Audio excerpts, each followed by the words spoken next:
Hello, welcome everyone. Thanks for joining.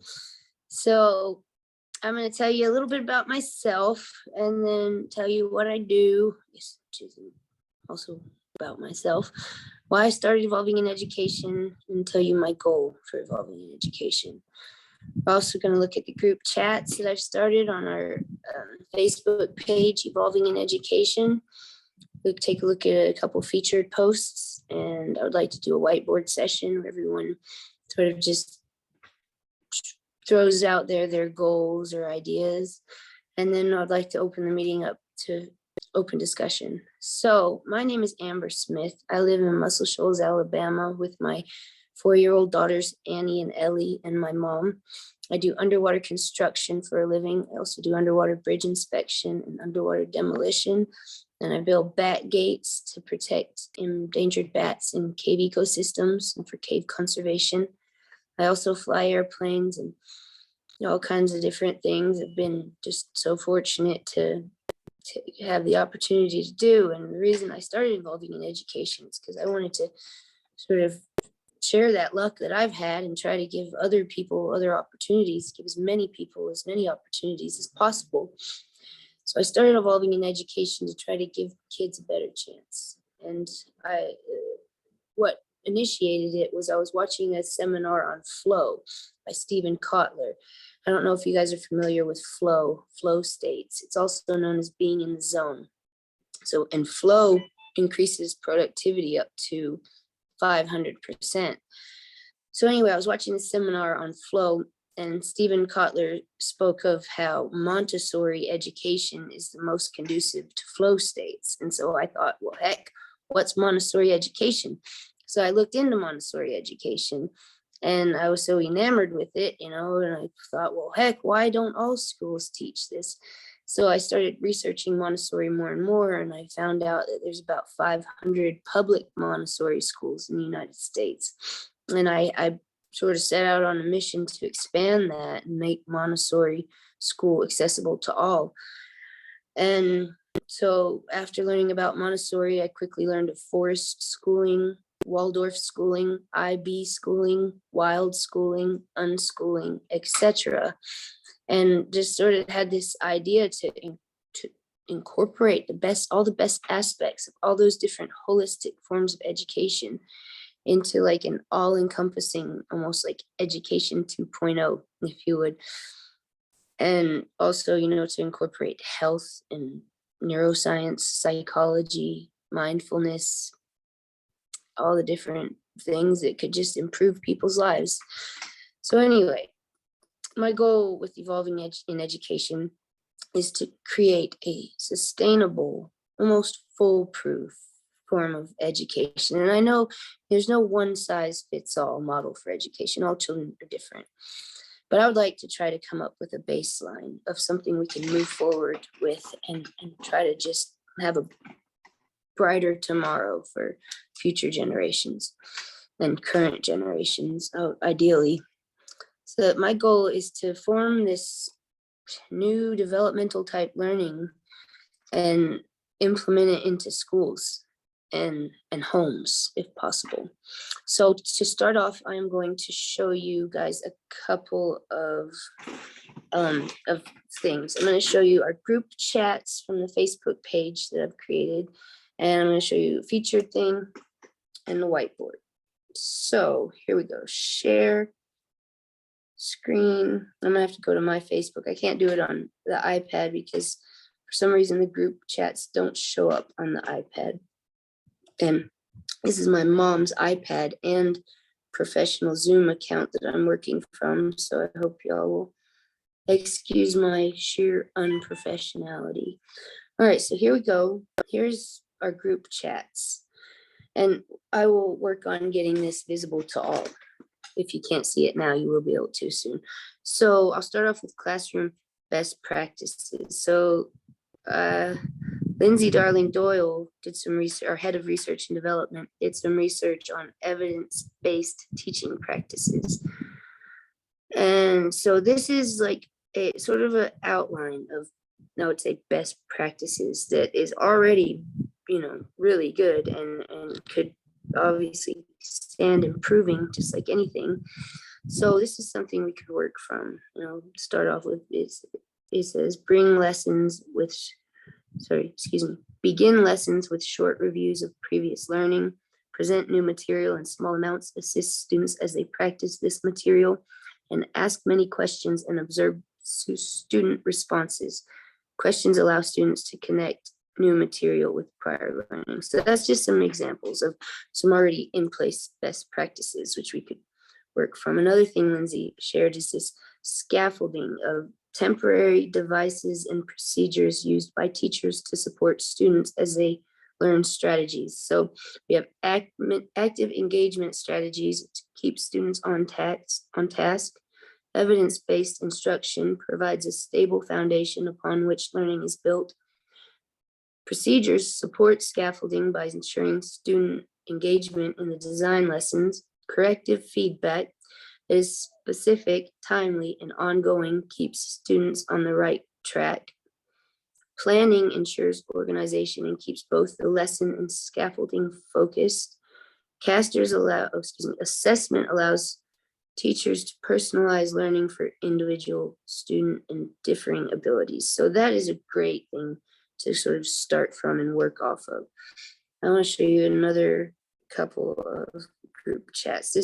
I want to show you creating mindful awareness, because this is one of my favorite divisions of this program.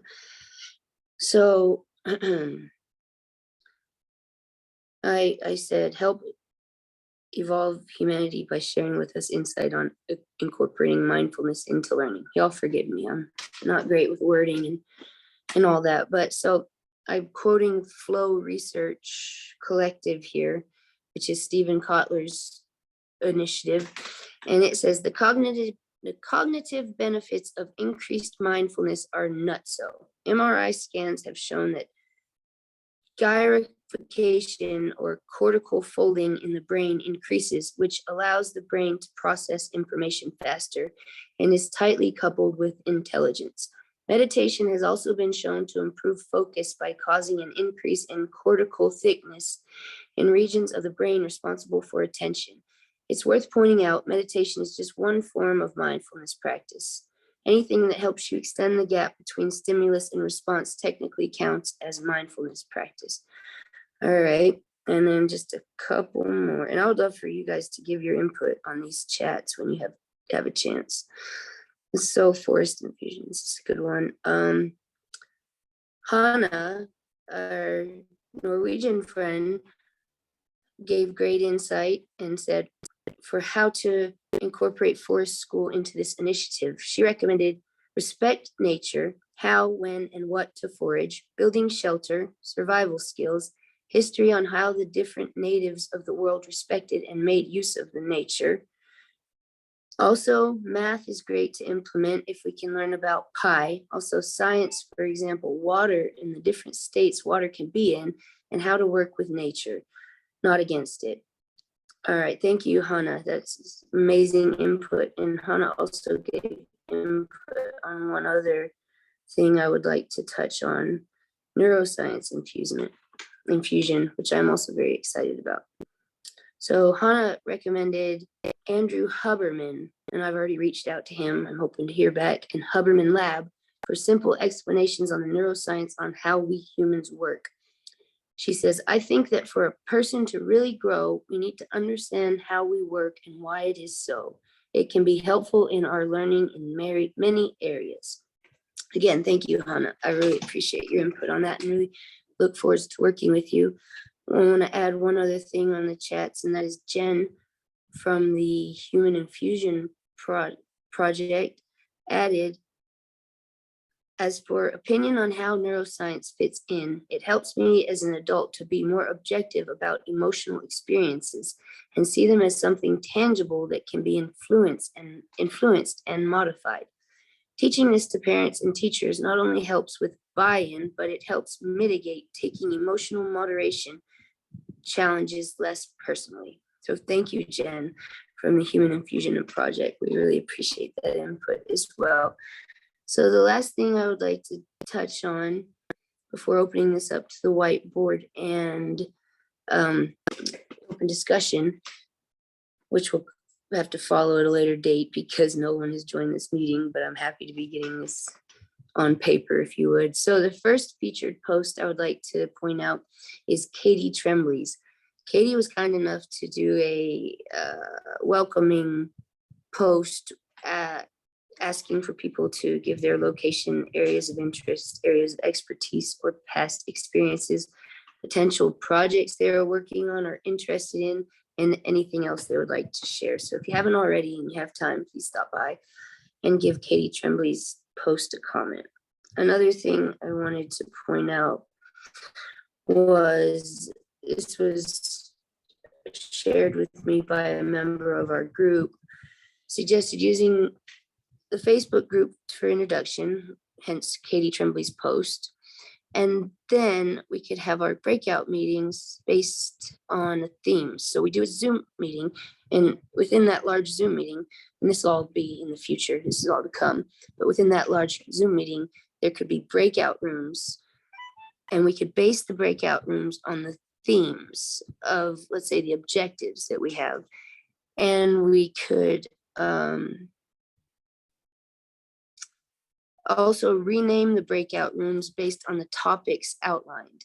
Then we could all return back at the end of the call for one person to report back what the emerging themes were. We can also use Otter AI to transcribe the breakout rooms into real time. I think that's just amazing. Okay, so I'd love to do that. And also we have our mission statement. Thank you, Jordan Scott, my superhero, for getting that together. That is everything. All right, anyway. An idea I had on how we could assemble and do this and work as a group would be to form groups based upon our expertise, interests, knowledge, experience, etc.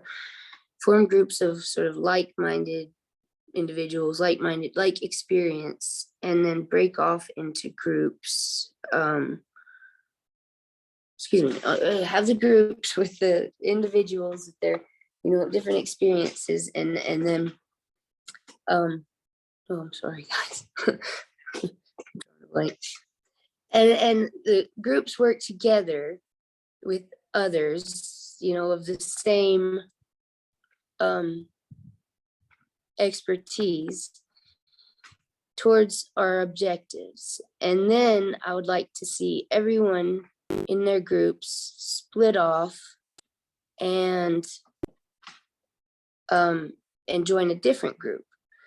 And then the goal for me is to have everyone, work in different groups with people of different experience, different expertise, different knowledge towards these objectives. And then upon, however long spent in those groups, they could come back together to their original groups, bringing with them new insight, bringing something new to the table. And then, they form back in their original groups of like experience and expertise and form a plan. So anyway, guys, I will show you the clipboard quickly and show you my ideas on how we can all give our input in real time, if you would. So here we go, clipboard, open, okay. Bear with me. All right, so here you can draw. So I'm gonna just write out a goal. It is to help others. So that's a goal. And now you can zoom out, so there's more space. You can zoom in.